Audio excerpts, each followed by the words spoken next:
In der Ukraine zeichnet sich eine neue massive Rekrutierungswelle ab. Alle männlichen Bürger zwischen 18 und 60 Jahren sollen einer medizinischen Untersuchung unterzogen werden. Präsident Wladimir Selenskyj rühmte jüngst den Nutzen junger Soldaten für die Armee. Auch die ins Ausland geflohenen ukrainischen Männer sollen zurückgeholt werden, um an der Front zu kämpfen. So sollen auf Geheiß der ukrainischen Regierung allen kampftauglichen Männern im Ausland künftig die konsularischen Dienste verweigert werden. Und auch aus EU-Ländern wie Polen oder den baltischen Staaten werden die Rufe lauter, ukrainische Männer in die Ukraine abzuschieben. Wie bewertest du diese Vorgänge? Erleben wir ein verzweifeltes Aufstellen einer neuen ukrainischen Armee? Und was sagt es über die Menschlichkeit der EU aus und ihre humanitäre Hilfsbereitschaft? Droht eine Jagd auf ukrainische Männer innerhalb der EU? Well, I just think it exposes the hypocrisy of the EU. The EU is, noted for its adherence to humanitarian principles. They embrace, legal theory premised on human rights, and they're throwing it all away right now to support a criminal regime of a corrupt nation involved in a conflict that is unjust, and I don't mean from the Russian perspective, and that will result in the needless deaths of tens, if not hundreds of thousands of additional Ukrainian men. But what's new? The EU has been, the home of hypocrisy for some time now, and this is just, additional icing on that cake. As for the Ukrainians, it speaks volumes that a nation that's supposed to be this, the shining example of democracy in Europe. We hear this from Volodymyr Zelensky all the time, what a strong democracy Ukraine is, and it's a beacon of hope for all of Europe, and that's why Europe should rush to its defense. But if it's that, then why aren't the Ukrainian men volunteering? Why are Ukrainian men running away from service? We should ask ourselves that question, because if Ukraine was a cause worth fighting for, worth dying for, then there should be no end of volunteers lining up and demanding the opportunity to serve their country on the front lines in such a noble cause. That's not happening because, by and large, the Ukrainian men don't believe in this conflict, don't believe in the cause, and they do not want to participate in this war. This mobilization order is an act of desperation on the part of a nation that has seen its NATO-trained army destroyed and rebuilt any number of times. This is just the latest iteration of an effort to rebuild a Ukrainian army assembled by NATO and sacrificed on the battlefield. And no matter what the end result is, how many, thousands or tens of thousands of Ukrainian men that are able to be mobilized in this effort, the result will be the same. They will be killed. They will be wounded. They will be captured. They will be dispersed. There will be no victory. I can tell you, as somebody who used to be a professional warrior, I don't want to go to war with people that don't want to be there. It's the quickest way to die. When you go to war, the man on your left and right, and I guess today the woman on your left and right, it's an equal opportunity killer, needs to be 100% focused on the mission, so that I can be focused on my mission, my zone of operations, what my jobs, my tasks are. I can't be distracted by thinking, well, that person, it doesn't want to be here. Maybe they're going to be sloppy in their job. So now I have to do two people's jobs. I'm not doing my job right, which means things that should be happening aren't happening. And in war, that means the enemy is going to get a tactical advantage, which they will then use to an operational advantage by destroying us. And then they get the strategic advantage by winning the battle, the campaign, the war. This Ukrainian army that's being built is going to be a very unmotivated army if they're able to build it. They don't have the luxury of time. The reason why we have this emergency mobilization is that there's a critical manpower shortage on the front lines. Every day we see the Russians not only killing more Ukrainians, but the Russians making more gains because there's nothing left of the Ukrainian army to stop them. Um, and so these forces can't be assembled and then sent to be trained. They used to be trained in Europe, by the way. They used to send them to Germany to be trained. And my understanding is that between 20 and 30% of the Ukrainians who went to Germany deserted and said, we don't want to go to war. And so my understanding is that the Ukrainian soldiers won't be sent to Europe anymore for training because too many of them will just run away.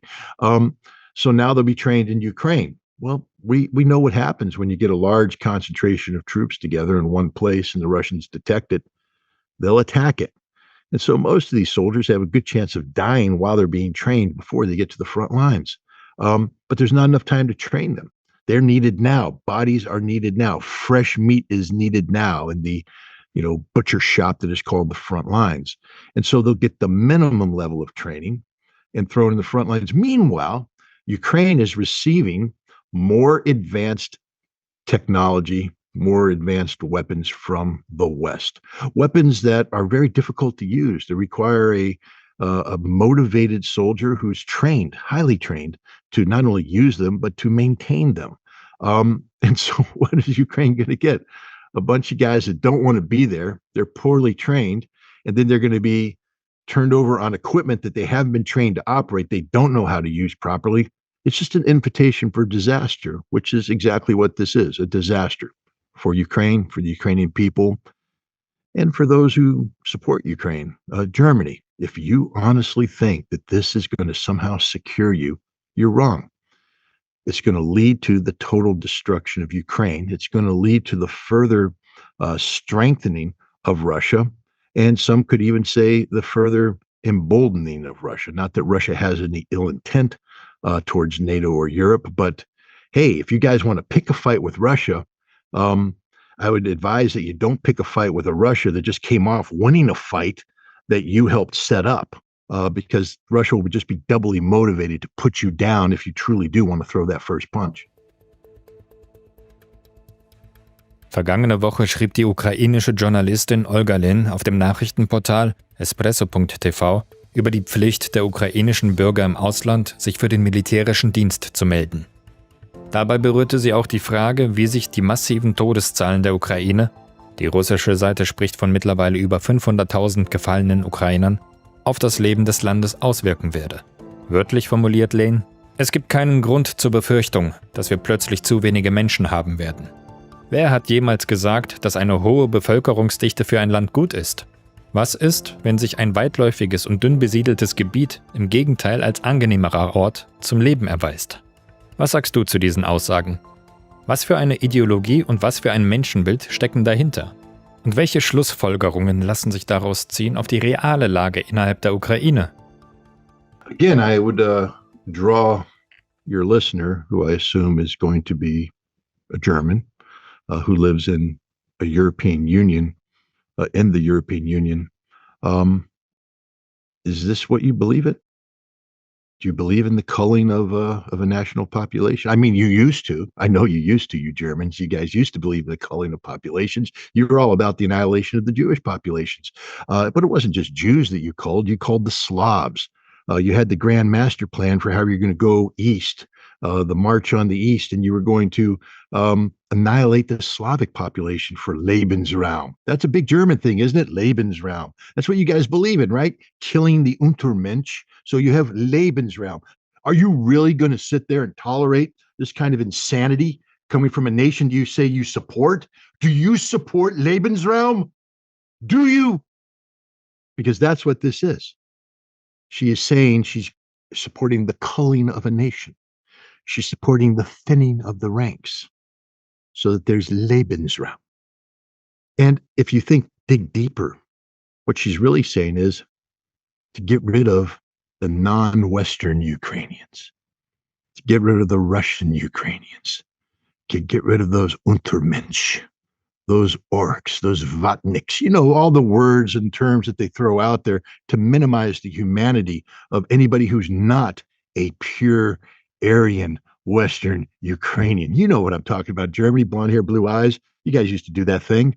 Embrace them, even though the vast majority of you don't have blonde hair and blue eyes. I've been to Germany. You got brown hair, brown eyes. I mean, it's okay. So do I. Ritter's a last name or German last name. Brown hair, brown eyes. I guess I'm not pure enough either for the Western Ukrainians. This is sickening. This is literally sickening. And I would hope that the German government would call them out. I would hope that the German parliament would call them out. I would hope that the German people would demand that their elected representatives call out this thinking, this ideology. But no, no, no. You're going to give them more money. All you're doing is paying for the ideological progeny of Adolf Hitler's Nazi Germany to implement the very policies that Nazi Germany sought to implement back before the collective West and the Soviet Union defeated Germany in battle. Lass uns über die Situation an der russisch-ukrainischen Front sprechen. Letzte Woche betonte der russische Verteidigungsminister Sergei Shoigu, dass Russland die strategische Initiative in der Hand habe. Insbesondere in den Regionen Donetsk und Lugansk gelangen den russischen Streitkräften einige Geländegewinne und die Einnahme mehrerer Ortschaften. Ist das der Auftakt zu einer großen Offensive? Vergangene Woche sprachst du von einer möglichen Einnahme von Kharkov. In welchem Zeitrahmen könnte diese Realität werden? Well, first of all, I would say that we are already witnessing a major offensive. What do you think's going on? A minor offensive? The Russians are in the business of killing Ukrainians, and the business is good. They're killing a lot of them. And that's always what Russia viewed this as, a war of attrition, to wear the enemy down. And then what happens in a war of attrition is when you wear the enemy down sufficiently, the enemy can no longer hold a piece of terrain and they fall back. And the Russians advance. We're seeing a lot of Russian advances all along the front line, which means that the Russians are enjoying military success on a broad stage. This implies that the Russians are carrying out a major offensive. Now, this offensive could be expanded when the collapse of the Ukrainians gets to a point where greater opportunities present themselves. The Russians don't operate off of a calendar. There's a temptation on the part of we observers to be impatient, because God forbid the Russians try to preserve human life. Unlike the Ukrainians, the Russians seem not to want to thin out their population. And so the Russians are taking their time. They don't want to rush in and lose everybody. They want to take their time to grind the enemy down, to advance. But they have the strategic initiative. Shoigu is correct. But there's no timeline. The Russian army has been ordered to accomplish X by May 9th, Victory Day, so that Vladimir Putin can stand before the Russian people and proclaim some great victory. That's how the West operates. Russia doesn't operate that way. It appears when you look at the map that Russia is positioned itself for a drive on Kharkov. There are political statements that have been made that imply this much as well. When this will happen is Russia's business. It's not my business, but it is happening. We know that. We have General Lapin, a veteran general of the war, who is arriving on the front line with 100,000 troops. We have other troops in training with other good generals coming in. These troops aren't there to play tiddlywinks. They're not there to sit in the dugout and play cards. They're there to do something. What they do is up to the Russian high command. Will they be thrown into, securing the Donbass? Will they be thrown into securing Kharkov? Remember, securing Kharkov now is a strategic objective because the Ukrainians made it so. The Ukrainians decided they want to launch offensive operations from the Kharkov area into Russia proper, into Belgorod, into Kursk. And the Russians have said that this will not be allowed to happen. They need to create a demilitarized buffer zone. Demilitarized means the destruction of the Ukrainian military, and the Russians are positioning themselves to do that. Russian generals that I have spoken to have said that they anticipate major changes in the map of the battlefield by May. But, the point is, will this happen? I think it is. I think we're seeing it right now. I think we're seeing the major developments on the battlefield. At some point in time, the Ukrainians won't be able to maintain their current positions, and they'll be compelled to make a precipitous withdrawal towards the Dnieper River. And when they do that, you'll see a major change in the battlefield. And at that point in time, opportunities raise their head for the Russians, and they can decide which way they want to go. So I feel comfortable with this Russian assessment. I feel comfortable with the Russian confidence. What I'm not going to do is commit to a time frame because I'm not in control of that. And all you do at that point in time is set yourself up for failure. I've learned that lesson in the past when people said, well, when do you think this is going to be? And I scratched my little analytical head and I came up with a number. And darn it, the Russian high command didn't agree with me. And they did something different on a different timetable. And then, I sit there trying to explain why I didn't get it right. I didn't get it right because it was a guess based upon factors that I'm not in control of. So I'm not going to be putting, underlining dates on a calendar anymore. I'm just going to say that I'm comfortable with what the Russians are saying about how this battle is going to progress. Am Dienstag äußerte sich US-Verteidigungsminister Lloyd Austin mit großer Besorgnis über die sich vertiefende Allianz zwischen Russland und Nordkorea, welches dadurch immer selbstbewusster werde. Insgesamt beobachtet Washington mit Sorge, was Austin als wachsende Verflechtung zwischen der Volksrepublik China, Russland, der Demokratischen Volksrepublik Korea und dem Iran bezeichnet. Aus der US-Politik und insbesondere bei den US-Demokraten werden bereits Stimmen laut, die von einer neuen Achse des Bösen sprechen. Die US-Regierung erneuerte indes ihre Vorwürfe, China, Nordkorea und Iran würden Russland mit Waffen, Munition und Rüstungsgütern versorgen. Erstens, was sagst du zu diesen Anschuldigungen? Ist Russland auf die Rüstungslieferungen aus China oder Nordkorea angewiesen? Und zweitens, woher kommt diese Angst der USA vor einer möglichen russisch-chinesisch-iranisch-nordkoreanischen Militärallianz? Excuse me. I mean, so you want me to comment on statements made by an American Secretary of Defense at a time when the United States Congress just passed a $90+ billion supplemental appropriations bill that has the Americans supplying weapons to Taiwan, to Israel, and to Ukraine, the Americans supporting and demanding that the rest of the world flood money into Ukraine, America, the number one supplier of weapons around the world, the greatest arms dealer in the world, and you want me to comment on what his concern that other people are playing this game too? I don't give a damn what Lloyd Austin says. And here's my frank assessment. Neither does Russia, neither does China, neither does North Korea, neither does Iran. Lloyd Austin's statements echo in the halls of Congress and then get printed on newspapers in the United States, which line bird cages the next morning because that's the only utility they have. There's nothing of value on these papers. They're there to collect bird poop. And that they have value because now we could put them in the garbage can and the house won't stink like bird poop. That's all that Lloyd Austin's words are worth. They're meaningless. What is America going to do about it? Sanction Russia? They already tried. Didn't work. Sanction North Korea?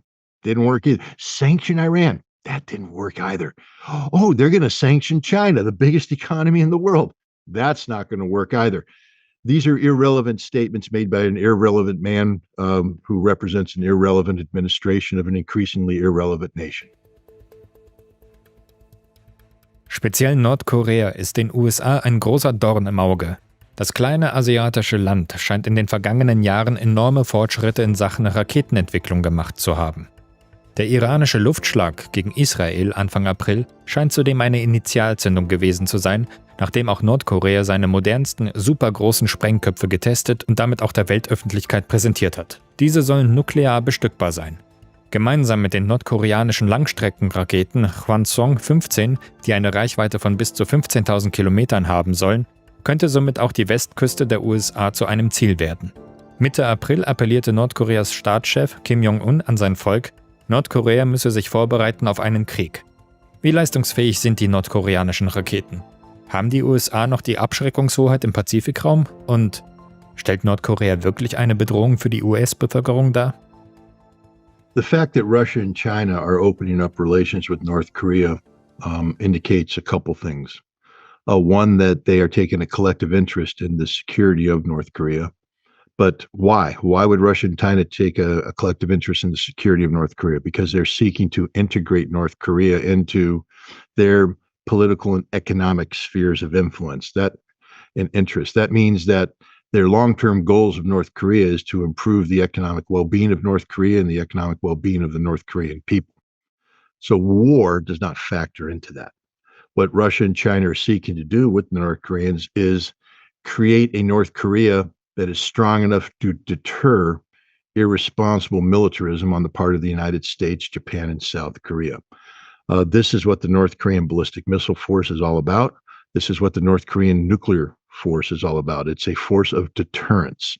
And it's necessary because the United States and South Korea have a master plan that includes the decapitation of the North Korean leadership. Once a year, we exercise this where dozens of aircraft fly towards the demilitarized zone separating South Korea and North Korea, as if they're simulating a large airstrike against Pyongyang, the capital of North Korea. At the last second, they veer away from the border.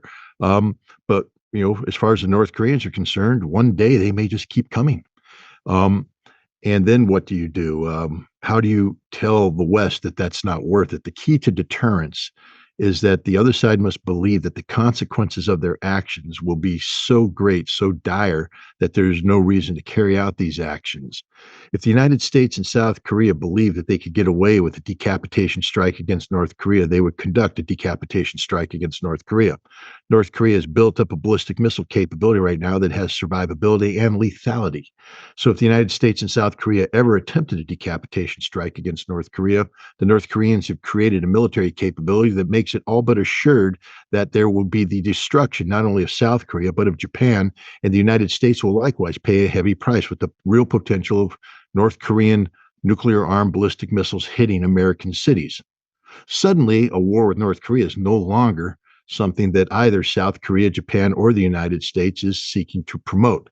Deterrence has been achieved, not from the United States, North Korean deterrence of American, South Korean, and Japanese aggressive potential. And this is the state we're at today.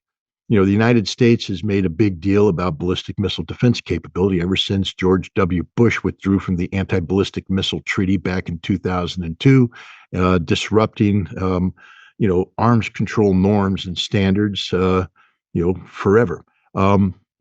They said we have to do that because we have to protect ourselves from missile threats. And hundreds of billions of dollars have been spent on building ballistic missile defense capabilities. The same defense capabilities that the United States has assured South Korea and Japan will protect them from the North Korean ballistic missile threat failed to protect Israel when Iran launched its attack.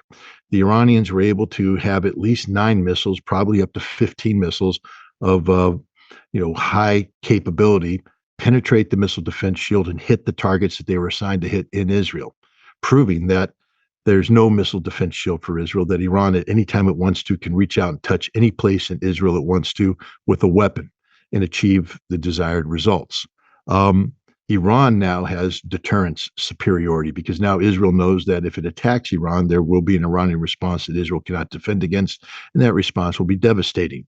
North Korea now has deployed missiles that have maneuvering warheads, hypersonic missiles with maneuvering warheads, the combination of which will defeat the American ballistic missile shield over the Korean peninsula.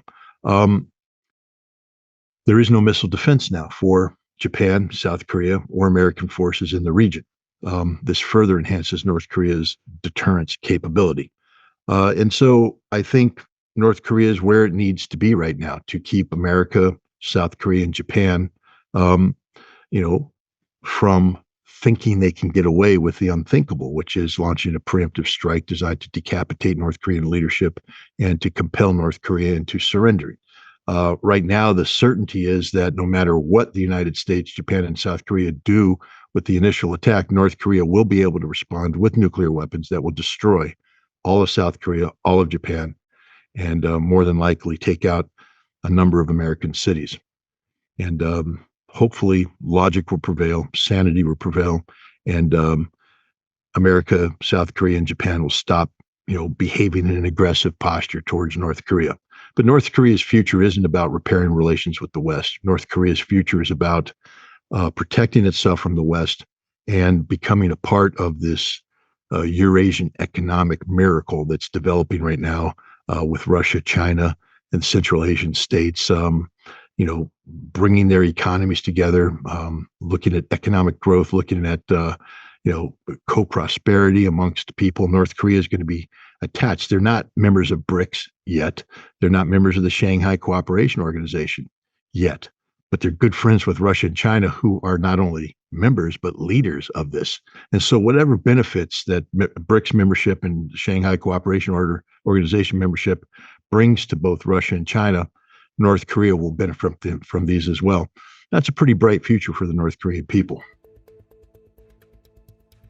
Bleiben wir bei der von den USA antizipierten neuen Achse zwischen Russland, China, Iran und Nordkorea. Alle 4 Nationen haben in den vergangenen Jahren enorme Fortschritte in Sachen Raketenentwicklung gemacht, ob nun Hyperschallraketen oder Interkontinentalraketen. Russland ist die größte Atommacht der Erde. China verfügt über Atomwaffen. Iran und Nordkorea könnten, wenn nötig, in kurzer Zeit Atomwaffen verfügbar haben. Kannst du das bitte im Detail erklären? Warum haben diese 4 Nationen so großes Augenmerk auf ihre Raketenprogramme gelegt? Welche Auswirkungen hat das auf die globale Militärpräsenz der USA und die weltweite Dominanz des Westens? Welche Antwort haben die USA darauf? Again, we focus on George W. Bush's reason for withdrawing from the ABM treaty was to breathe life into Ronald Reagan's mythology of a missile defense system that can protect the United States with close to 100% certainty from ballistic missile threats. This, of course, was something that was popular after 9/11 when America started feeling vulnerable, even though it wasn't ballistic missiles that hit us, it was airplanes, and we started to use our imagination about a new Pearl Harbor and how nations could acquire ballistic missile capabilities that we could not defend ourselves against because we signed an anti-ballistic missile treaty. So we withdrew from that treaty and started to build the perfect defense shield. Now, we said that the defense shield was only for our defense, that you shouldn't be threatened by it. This only protects us against a rogue nation firing missiles. But the problem with a defense shield of that nature is that if you allow it to build it, that makes you, invulnerable to any attack, which means that now you are free to attack. You can attack somebody and you don't have to fear the consequences of their counterattack because you've built this ballistic missile shield. And suddenly America has flipped the script in terms of global security paradigms. America is the sole nation capable of striking without consequence. And that destroys the concept of deterrence balance. Mutually assured destruction was something that the United States and the Soviet Union operated on, and most nuclear powers operate under a modification of that maxim, that if you use nuclear weapons, you can be hit with nuclear weapons, and the damage that will be done is so great that you don't want to use nuclear weapons to begin with. But now the United States not only is building a ballistic missile shield, but we are talking about, and we did change our nuclear posture so that it was no longer about nuclear deterrence. It was about the potential of turning nuclear weapons designed for nuclear deterrence into a warfighting capability that gives us preemptive strike capability. We now began to talk about using nuclear weapons preemptively in a non-nuclear environment. So now if you're Russia, China, North Korea, and Iran, and you're looking at that, you're saying, well, wait a minute, how do we get deterrence back? Well, the Russians and Chinese have nuclear weapons. So did North Korea. But the problem is, again, the missile shield, that you may have nuclear weapons, but let's say the United States strikes you and attempts to knock out your nuclear weapons with a preemptive strike that's large enough. Whatever weapons that you have survive now have to go through a ballistic missile defense shield that could possibly knock the majority of them out, meaning you have no nuclear deterrence. You're not deterring anybody. So you need to develop ballistic missiles that can defeat the ballistic missile shield. You need to eliminate the shield from the equation, because once the shield is eliminated, the United States and its allies now becomes vulnerable to your ballistic missile attack, so that the concept of mutually assured destruction once again rears its ugly head. And this is what Russia has done. Vladimir Putin warned the United States repeatedly. And if you remember, in 2018, he got up and he announced the creation of new weapon systems, the Sarmat heavy ICBM, avant-garde maneuvering hypersonic warheads, other weapons.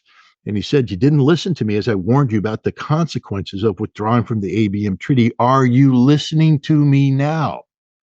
And the answer, of course, no. America never listens to Russia because we don't treat Russia with respect. And now these weapons have been deployed. And what's happened is the Iranians did sort of a demonstration of the importance of hypersonic missiles with maneuvering warheads. They penetrated this $100 billion plus ballistic missile shield, showing that all the technology that the United States was relying upon is useless. That's why these nations develop these capabilities. That's why Iran has hypersonic missiles with maneuvering warheads. That's why the North Koreans have the same. The Chinese have the same. That's why Russia has developed similar capabilities, because they have nullified the ballistic missile shield advantage that the United States was trying to create. And now we're back to square one, where if the United States ever does launch a preemptive strike, the one thing that is guaranteed is that it will be hit with overwhelming firepower in the form of ballistic missiles that the United States cannot shoot down.